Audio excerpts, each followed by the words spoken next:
Today's video is titled, Don't Be Fooled, How to Recognize and Deal with Manipulative People in Your Life. Welcome to TooNicast. Thank you for your continued support and engagement with this channel. May God bless you abundantly.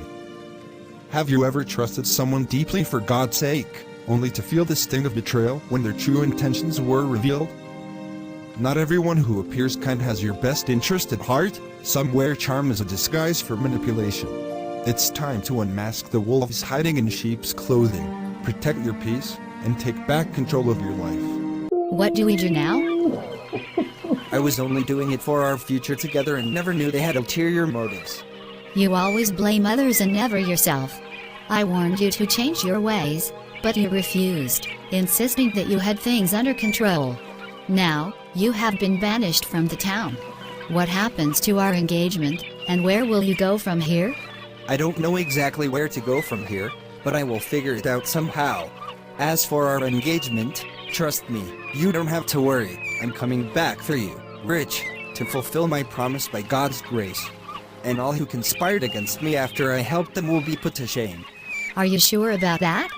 Please learn from your experience and stop being deceitful, or I will quit this relationship and engagement.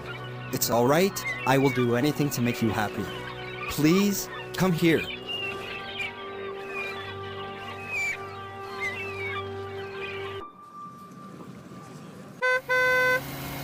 Was that man still at our bus stop? He's been there since morning and seems stranded. Let me mind my business, for the days are evil. It's getting late already. Let me go into this town. The expensive cars and mansions show that the people living here are very rich. Good evening, sir. I am the youth leader of this town. May I know who you are? I am Professor Smart.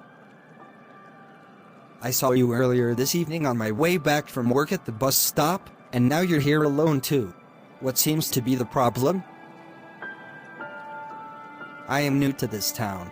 I was attacked by armed robbers who took all my belongings, including my money, while I was fleeing from a country where I suffered so much persecution for being a Christian.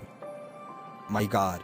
Now, I am stranded, hoping that fellow Christians here can offer me help, but it has been so difficult. Sorry about your experience. The Bible says in Matthew 5 verse 10, "Blessed are those who are persecuted for righteousness' sake, for theirs is the kingdom of heaven." Please come with me. This place isn't safe. Good morning, Kingsley. Morning, Professor Smart. I am grateful to you for your kindness and hospitality. All thanks to God. Please allow me to show you and the Christian brethren in this town my appreciation. I have decided to contribute my expertise in community development and help you become very rich and influential. No, I am content with God's blessings and don't wish to pursue such. The Bible says we are the head and not the tail. I believe you deserve more. With the oil companies and government presence here, you stand to benefit greatly and help other Christian brethren within this town, as well as those suffering persecution, like I did before God directed me here. You are right. This is a good news and what I've been praying for actually. You know what? I am the youth representative in the town council, and a lot has been going wrong. The worst part is that my uncle is the mayor, yet each time I approach him with ideas, he turns them down and instead takes advice from Elder Nathan, a very respected member of the council. But how will you do it? All you have to do is introduce me to all the influential leaders, and leave the rest to me. The next day, Kingsley took him innocently to the most influential leaders for recognition and acceptance, giving him a chance to share his ideas on how to better the lives of all residents. Little did Kingsley know, this would be a mistake he would soon regret, a mistake you shouldn't make. You are welcome. Sir, this is Professor Smart, the man I told you about, and his goodwill towards our town. I appeal to you that we give him the opportunity to help, with his wealth of experience and expertise in community unity and development. Thank you, sir, for the opportunity to meet with you, and for your kindness and sincere willingness to win the welfare of your people. You are welcome once more. For God's sake, for the youth leader, and also for my openness to fresh ideas for the better welfare of our people, I will support you. But first, let's go meet with the other respected elders and leaders. I am happy and grateful for your hospitality, time, and the rare opportunity to meet with the very respected elders and leaders of this great town. I am Professor James Smart, an expert in community development, and I have helped great families and communities solve complex problems and achieve heights they never dreamed of. By God's grace, I will contribute my expertise to this town and seek your support and cooperation. But before I proceed, I would like to share something from my past experience. I once lived in a city like this, serving under a leader I trusted. But his greed consumed him, and when I spoke the truth, he turned everyone against me. I was cast out, broken, and alone, just for standing up for what was right.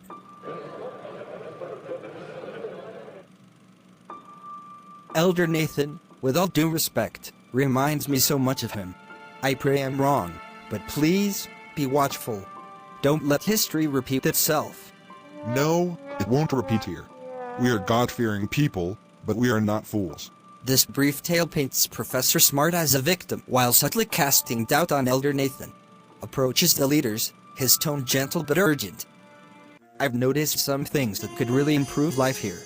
For example, shouldn't we focus more on building wealth for the village instead of spending so much time on prayer meetings? I mean, prayer is good, but what about practical needs? Elder Nathan is a good man, but perhaps he's too focused on the spiritual and not enough on what this town really needs to thrive.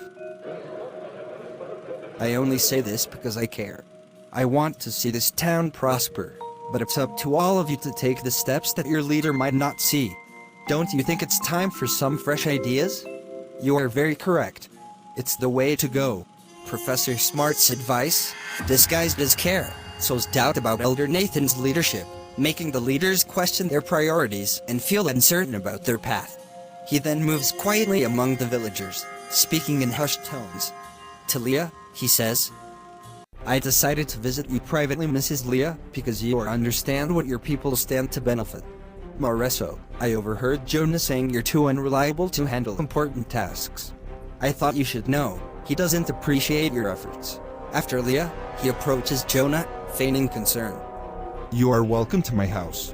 Thanks. Hope all is well? Leah seems upset with you. She feels you've been dismissing her ideas and not giving her the respect she deserves. I didn't want this to cause trouble, but it's better you hear it from me. What stupid ideas of yours have I been dismissing? I am far older than you, enough to be your father, and I won't accept that from you. Enough of your intimidation all in the name of being older. I believe respect is a two-way thing, so you must respect me as well. Yes! Jonah and Leah, this is just the beginning of your quarrels. They are now so distracted by the conflict that they fail to notice my growing influence. I will continue to manipulate them, keeping their focus off me and fracturing the community's unity.